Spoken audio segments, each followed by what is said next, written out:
So we get a lot of questions about costs, so this video is for you. You might be thinking, hang on, why is our service not free? How can I afford it? Can I get any help with costs?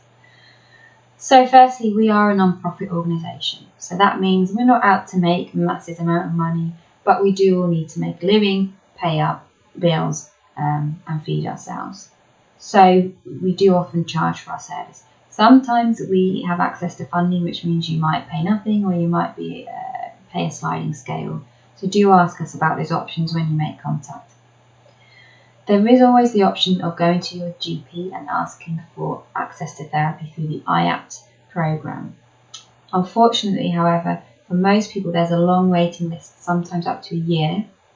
Often you can only get 6 to 8 sessions, which most people say when you're living with an impairment is not enough to even kind of tell your story and get to know your therapist.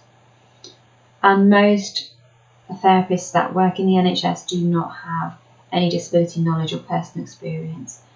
So, we say to people that is an option for you, but we want to make you aware of, what could possibly happen if you go down that route. Most of the therapists that spoke to me work at a much lower rate than NHS therapists, and that's because we're passionate about what we're doing. I think as a society we are starting to see that looking after our emotional well-being is as important as our physical well-being. And I guess this video is to encourage you that investing in yourself is important. So if there's any way that you can look at your finances, cut down on any non-essential things like, cigarettes or chocolate or alcohol, snacks, sweets, TV packages, mobile packages, clothes, toiletries, holidays, go through your life and see what could I cut down on. Is there anybody around you, a family member, who would be willing to support you financially? If you have a social worker or you're on direct payments, you can ask them if you can use part of your package for our service, and we will support you with that process and contact your social worker if needs be.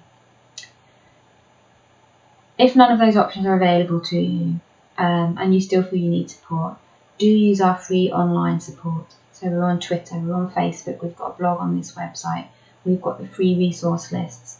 So there's lots of stuff you can do at home to start looking at your emotional well-being. And lastly, and this is really important, finding other people that are disabled or have impairments is very important for you to feel heard, to feel supported. It makes a massive difference. It's made a massive difference to me meeting other people living with disabilities or families living with disabilities. And because we often live in an environment where there's no one else disabled around us, it's key to have this support in your life. So I encourage you to do that. And feel free to get in touch and ask us more questions about costs and fees. We're very easy to talk to and we'll try and support you and provide support where we can. Thank you.